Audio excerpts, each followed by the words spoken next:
In the sun-kissed valley of Willowbrook lived Serafina, a young woman known for her adventurous spirit and unwavering belief in the power of choice. One autumn afternoon, drawn by an unseen force, she ventured deep into the woods bordering her cottage. The path led her to a hidden clearing bathed in the ethereal glow of the setting sun. At its center, a majestic willow tree stood sentinel, its sweeping branches cascading like a shimmering curtain. Beneath its canopy, an elderly woman sat serenely, her face etched with wisdom. "Greetings," Serafina began, her voice barely a whisper. "I am Serafina. Who are you? And what is this enchanted place?" Esm smiled warmly, her gaze penetrating Serafina's soul. "I am the guardian of destinies," she replied, "and this clearing is where the threads of choice intertwine to create the tapestry of life." Serafina's eyes widened with wonder. "Our choices shape our lives?"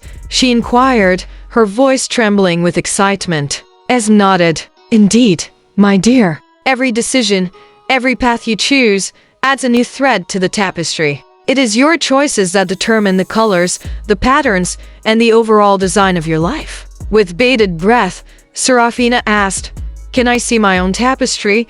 Esm beckoned her closer. "Close your eyes and focus your mind on the choices you have made," she instructed. Serafina obeyed, and a vision of breathtaking beauty unfolded before her. A vast tapestry shimmered into existence, its intricate design a symphony of colors and textures. Each thread, she realized, represented a different choice she had made. Some threads were vibrant and bold, shimmering with the joy and passion of her adventures. Others were more subdued, reflecting the challenges and sorrows she had overcome. Yet, every thread was connected, weaving together to form a complex and harmonious pattern. Serafina saw how even seemingly insignificant choices had led to unexpected outcomes, and how the choices of others had intertwined with her own, shaping the course of her life. The tapestry was a living testament to the interconnectedness of all things. When she opened her eyes, Serafina felt a profound sense of awe and responsibility. She realized that her choices were not just personal matters, but had the power to affect the lives of others. Every decision, no matter how small, was an opportunity to create something beautiful and meaningful. With gratitude, Serafina thanked Esm for her wisdom. As she left the clearing, a newfound sense of purpose filled her being. She vowed to make conscious choices, to choose kindness, compassion, and courage. Serafina returned to her village, her heart alight with newfound wisdom. The tapestry she had seen became her guiding light, a constant reminder of the power she held to shape her destiny and leave a legacy of love and hope.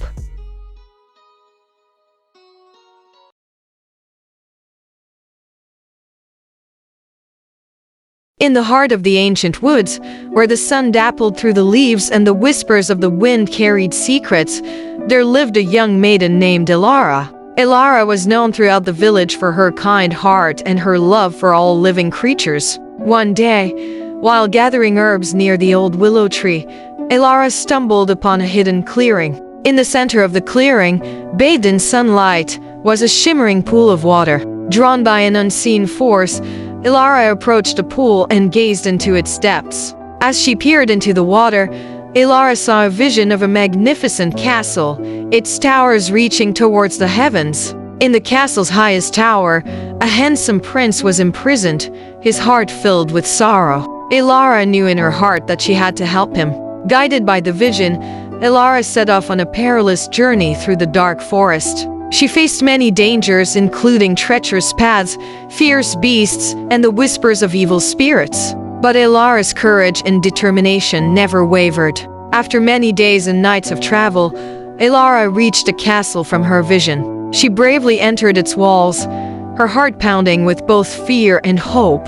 As she navigated the labyrinthine corridors, Elara could hear the prince's mournful cries echoing through the stone. Finally, Elara reached the highest tower, where the prince was imprisoned. He was a sight to behold, with his golden hair and piercing blue eyes, but his face was etched with sorrow. Elara approached him gently, her voice filled with compassion.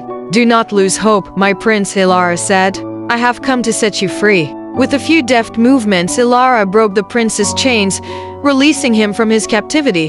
The prince looked at Ilara with gratitude and love in his eyes. "You have saved me," he said. "How can I ever repay you?" Ilara smiled. "All I ask is that you rule your kingdom with kindness and compassion, just as you have shown me." The prince promised to do so, and together, they descended from the tower and made their way back to Ilara's village. The villagers rejoiced at their return, and a grand feast was held in their honor. Ilara and the prince fell deeply in love, and soon they were married in a beautiful ceremony in the heart of the forest. They ruled their kingdom together for many years, their reign marked by peace, prosperity, and love. And so, the tale of Ilara, the kind maiden who saved a prince and won his heart, was passed down through the generations, a reminder of the power of courage, compassion, and love.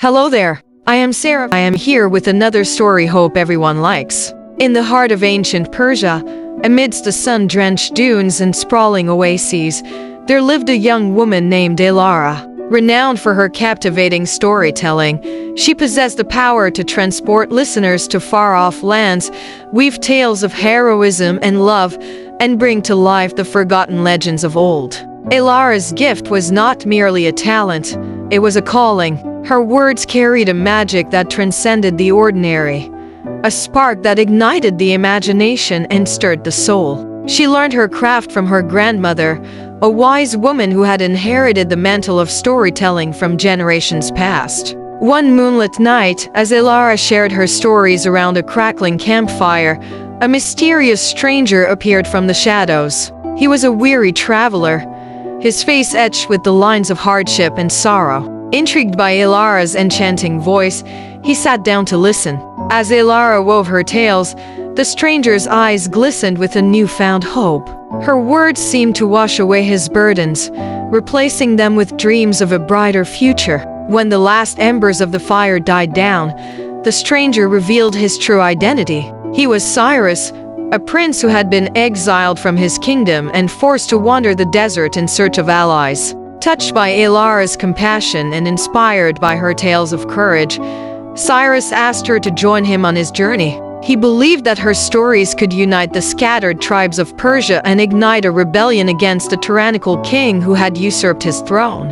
Ilara agreed, and together they embarked on a perilous adventure. They traveled across vast deserts, climbed treacherous mountains, and faced countless dangers. Along the way, Ilara shared her stories with the people they encountered, inspiring them to join Cyrus's cause. Her tales of ancient heroes resonated with the warriors, her stories of love and loss touched the hearts of the women, and her accounts of divine intervention gave hope to the downtrodden. As Cyrus's army grew, so did the power of Ilara's words. She became known as the Weaver of Dreams, a woman whose stories could shape destiny itself. Finally, after years of struggle, Cyrus and Ilara reached the gates of the capital. The king's forces were vast, but the rebels were united by a shared purpose and fueled by the magic of Ilara's tales. The battle was fierce, but in the end, Cyrus emerged victorious. He reclaimed his throne,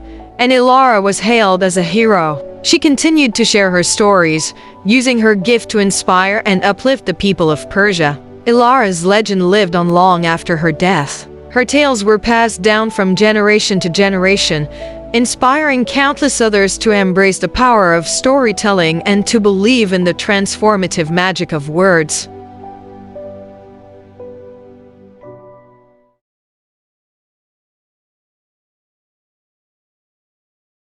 Hello, beautiful people.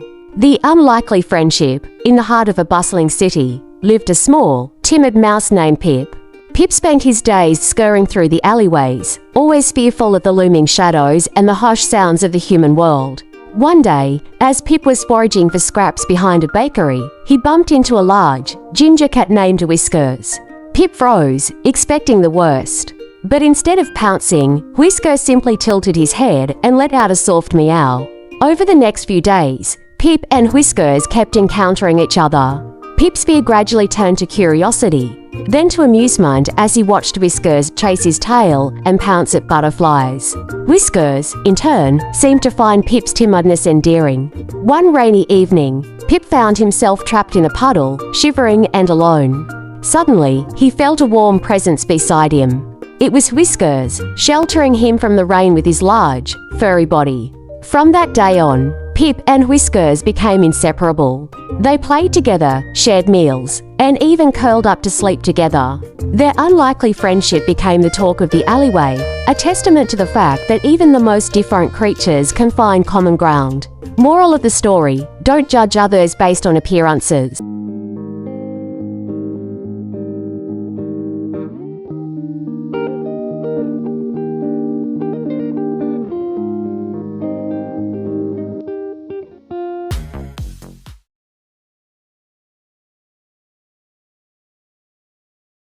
The Two Pebbles. Once upon a time, in a small village nestled among rolling hills, lived a wise old woman named Anya. The villagers often sought her guidance, for she was known for her insightful stories and gentle wisdom. One sunny morning, a young boy named Ravi approached Anya, a troubled look on his face. "Grandmother Anya," he began, "I feel so overwhelmed by everything happening around me. There's so much anger and negativity in the world. How can I stay positive and kind when faced with such darkness?" Anya smiled kindly and reached into her pocket, pulling out two small pebbles, one smooth and white, the other rough and dark. She handed them to Ravi and said, "These pebbles hold a valuable lesson, my dear. They represent the choices we have in life." Ravi looked at the pebbles curiously, not understanding their significance. Anya continued, "The smooth white pebble represents kindness, compassion, and love. When we choose to act with kindness, we spread light and warmth into the world, just as the sun melts away the frost." She then pointed to the dark pebble. "This pebble represents anger, resentment, and negativity. When we choose to dwell on these emotions, we create darkness within ourselves and spread it to others, like a storm cloud blocking out the sun." Anya placed the pebbles back in Ravi's hands and said, "Every day, we are faced with choices, Ravi. We can choose to hold onto the smooth white pebble and act with love, or we can grasp the dark pebble and let negativity consume us. The choice is always ours." Ravi nodded thoughtfully, the meaning of Anya's words sinking in. He realized that even in the face of darkness, he could choose to be a beacon of light. From that day forward, Ravi made a conscious effort to hold onto the smooth white pebble, spreading kindness and compassion wherever he went. As time passed, Ravi's positive attitude and actions began to ripple through the village. People noticed the change in him and were inspired to follow his example. The village, once plagued by discord, slowly transformed into a place of harmony and understanding. Moral of the story: even in the darkest of times, we have the power to choose kindness and compassion. By spreading light, we not only uplift ourselves but also inspire others to do the same, creating a ripple effect of positivity that can transform the world around us. Thanks for watching.